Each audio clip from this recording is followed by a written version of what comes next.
Welcome to this video and my channel. My name is Heather. I am the owner, creator, and official dishwasher here at A Wicked Whisk. And today we are working on one of my favorite recipes. I love this recipe. This is a very easy recipe for baked chicken meatballs. We are going to add the sauce, a little bit of red sauce on top. We're going to add some mozzarella cheese on top. We're going to go ahead and bake it, and then you can use it for meatball subs. Perfect way to very easily bring together homemade meatball subs. I use it a lot for meal prep during the week, especially if you are on a GLP-1. You're looking for something that's really not too heavy, something that you can make once and spread it over your lunches for the week or even your dinners. This is a great alternative.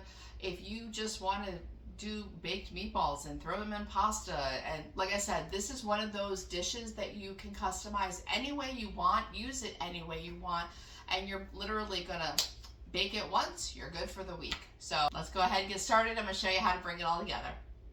Yes, I have my handy dandy little hot pink gloves on. I hate playing with chicken. I really do. I love chicken, okay? But to get all up in there and have to cutting it, touching it, meatballing it just ew, okay? It's just me. So yeah, $6 on Amazon, happy girl. We're gonna start with adding everything into the bowl with the ground chicken. We're gonna make meatballs. Start by preheating your oven to 400 degrees. Into a large mixing bowl, add 1 pound of ground chicken, half a cup of grated Parmesan cheese, half a cup of seasoned panko breadcrumbs, 1 tablespoon of dried parsley, 1 teaspoon each of garlic powder and onion powder. And if you go a little bit closer to 2 teaspoons each of that, I wouldn't be mad about it. Go ahead and add 1 teaspoon of smoked paprika, half a teaspoon of cayenne pepper, half a teaspoon of salt. And then I also like to add just like half a teaspoon of that Better Than Bouillon chicken paste. It's not a necessity, but it just really makes me happy. Go ahead and mix all that together along with 1 egg, 2 tablespoons of olive oil, and then you're going to start making your meatballs. Get a large baking pan. Go ahead and give a little zhuzh of your vegetable spray, the spray oil, so that nothing sticks. Now you want to get 12 to 15 meatballs in this pan, so make them pretty large. I would say larger than normal meatballs, closer to a golf ball and a half size. You could also be really fancy and get a scooper so that they're all seamless and all the same size, but we're not fancy like that here.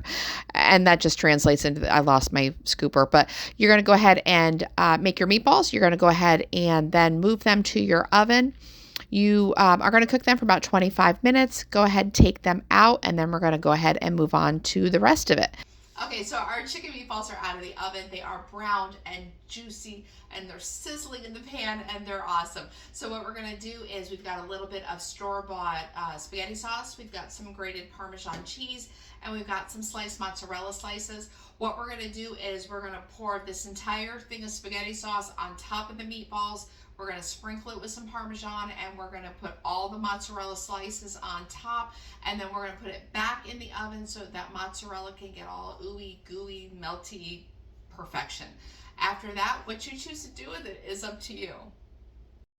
So once your meatballs are done, take them out of the oven, and you're going to pour that entire jar, 24 ounces of spaghetti sauce on top.